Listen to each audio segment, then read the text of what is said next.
అసలు ఏమన్నా మాట్లాడితే ఏమన్నా ఒక సందర్భం ఉందా? ఇప్పుడు ఏదో పచ్చ కళ్ళద్దాలు పెట్టుకుంటే లోకమంతా పచ్చగా కనబడ్డట్టు ఈ రేవంత్ రెడ్డి బుద్ధే అది.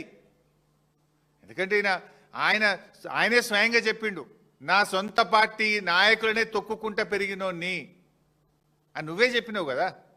నీ నాయకుడు నీ మంత్రి కోమటిరెడ్డి వెంకటరెడ్డే చెప్పిండు, 50 కోట్లు పెట్టి మావోడు పిసిసి అధ్యక్ష పదవి కొనుక్కున్నాడు అని.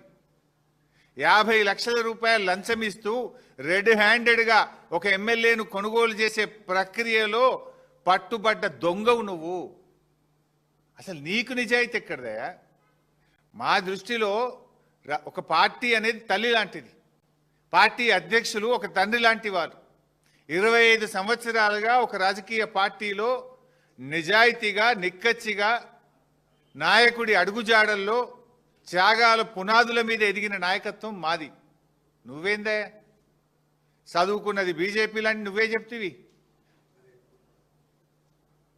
అదేవిధంగా పెరిగిందేమో తెలుగుదేశం లాంటివి, నౌకరేమో కాంగ్రెస్లో చేస్తున్నా అనబట్టివి. రేపేడుంటావో తెలియని రకం నువ్వు. పుట్టుకో దాంట్లో, చదువో దాంట్లో, నౌకరో దాంట్లో, రేపెండ్లుంటావో నువ్వు. అసలు నీకు నీతి జాతి విలువలు నీకేమైనా ఉన్నాయా? పైసలు పెట్టి పదవి కొనుక్కుంటావు, పూటకో పార్టీ మారుస్తావు. చొక్కాలు మార్చినంత ఈజీగా పార్టీలు మార్చిన నాయకుడు రేవంత్ రెడ్డి. అరే మేము సిల్వర్ జూబ్లీ జరుపుకున్నాం, ఎమ్మెల్యే పదవిని మంత్రి పదవిని మా నాయకుడు ఆదేశిస్తే గడ్డిపోచల్లాగా త్యాగాలు చేసిన చరిత్ర మాది, వెన్నుపోట్లు పొడిచిన చరిత్ర నీది. నీకు మాకు నక్కకు నాగలోకు అనుకున్నంత తేడా ఉంది. నువ్వా మా గురించి మాట్లాడేది? నీకు మాట్లాడే అసలు నైతికత ఉందా నీకు? ఇవాళ నువ్వు